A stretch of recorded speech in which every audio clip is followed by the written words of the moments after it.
What does it stand for? Lesbian, gay, bi, trans, queer, plus, and 2S is two-spirit. Hey there, Julie Cole here, co-founder of Mabel's Labels and mom of 6. I've got my daughter Posey here with us today. Hi, I'm Posey. So Posey's a first-year university student, and she just finished her last exam yesterday. Yeah. So she's coming home, baby, coming home. Yay. So she's in the LGBT. Oh my gosh, I do this every It's time. right there. Just look at that. LGBTQ plus community. She's my queer kid, and she's coming home for Christmas, and that's very easy in our family, but I know it's not always easy for other kids who are going home for Christmas, and even adults who are going home for the holidays. Sometimes families don't make this very easy. It can be a troubling time. So we thought we would talk about that. And maybe, Posey, I know you've got lots of friends at school who are going home now for a couple of weeks. How's the population feeling? How's our community feeling? Well, kind of nervous. Yep. I have a friend who's not out to his parents yet. Okay. Actually, a few friends who aren't out to their parents yet for, like, a bunch of reasons. Yeah. Some of them can just be nerves, and, like, you don't know how it's going to change your relationship, or, like, it ranges from that, and then from my other friend who will get disowned if they come out to their parents. Right. Yeah. Okay, so that's obviously a super sad situation. For the parents out there who want to support their kids coming home or their adults coming home, what can families be doing to make your home a nice, welcoming, inclusive place for your kids who are in the community or maybe even their friends? Because, obviously, we open our home to any friends who might not be welcome in their homes. We make our table as large as it needs to be. Yeah. And I think everybody out there who has, kind of the mom hugs community, if you can bring people in, that's awesome, because everyone deserves love and respect this holiday season and always. So what can families, we've got parents out there who are thinking, okay, how can I make sure my child feels safe and comfortable at home? What kind of things can be done? There's a few things that can be done, and that can range from, like, showing it to your other family members to just getting, like, a little, like, pride flag ornament. Oh, yeah. And what I mean by showing it to your other family members is that if there are other family members who are homophobic, then they don't get invited to Christmas dinner. Yeah. Or, like, you don't go to their Christmas dinner to see them. And, like, that can be hard, and I understand that. But, like, it's your kid. That is my bottom line, actually. Like, if somebody said, well, you know what, we're uncomfortable with your family situation or with your child, I'd be like, that's fine. Have a great Christmas. You know? Well, good, best of luck.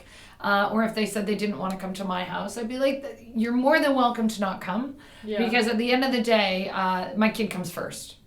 And I think that I have no problem having to sacrifice other relationships for that, because clearly if they're not on the same page as me around acceptance and inclusivity, then they're probably not adding a whole lot of value to our family life anyway, right? Well, I remember that one of the family members was uncomfortable with dad's cousin getting married to a woman. She's a woman marrying a woman. Yeah.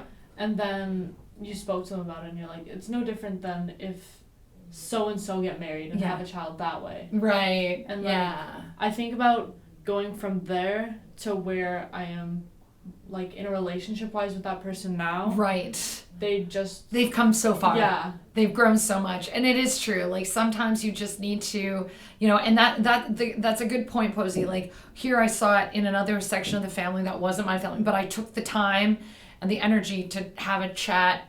Like, I seemed like unbiased chat with that family member who wasn't coping well with that situation.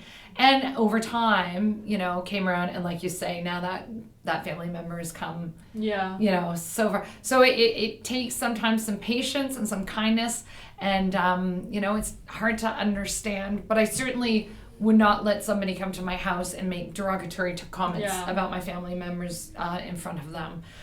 But if you can take the time and energy, I had one friend who's, when he came out to his mother, and this is 20 years ago, went from, I hope you die of AIDS from his mother, to her being like beaming with pride when he got married to his boyfriend. Yeah. Like she was like the belle of the ball, like it was her best day ever. So a lot can happen, a lot can change, and family relationships are not easy, and the holidays are not easy for a whole host of reasons.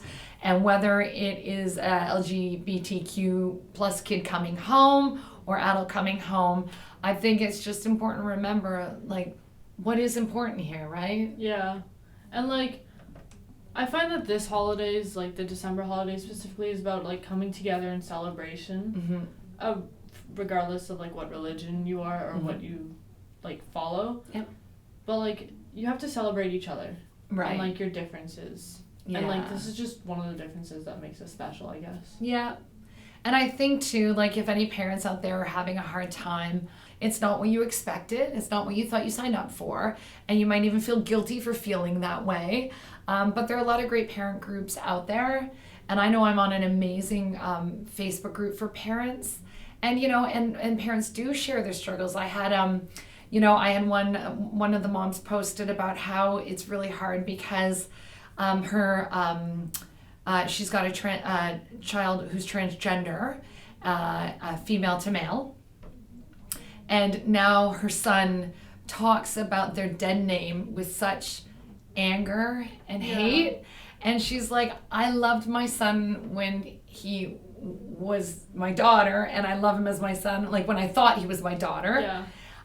But, I can't have any pictures out from when he was younger. And, he talks about his dead name like it was the worst thing ever. And she's like, I named him with such pride and it meant so much to me.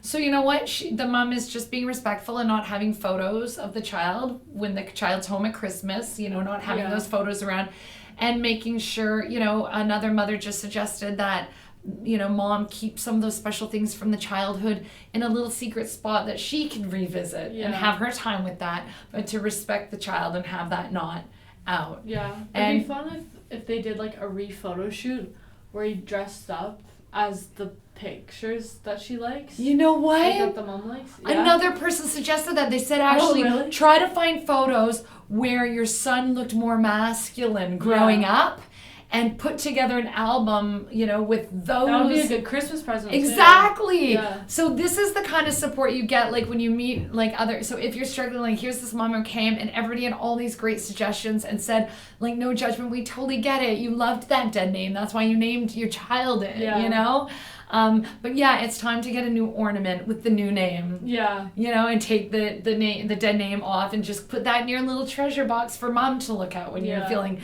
nostalgic about your little one, right? Yeah. So I do hope parents do get the support and don't feel too guilty and know that it's a process.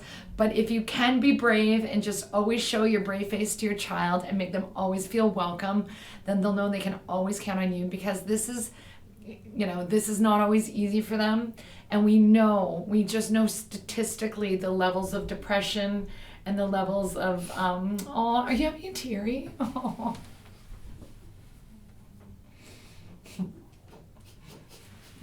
This is why you make home safe. So I wish you all a happy holiday, and I hope you make your tables longer, your fences shorter.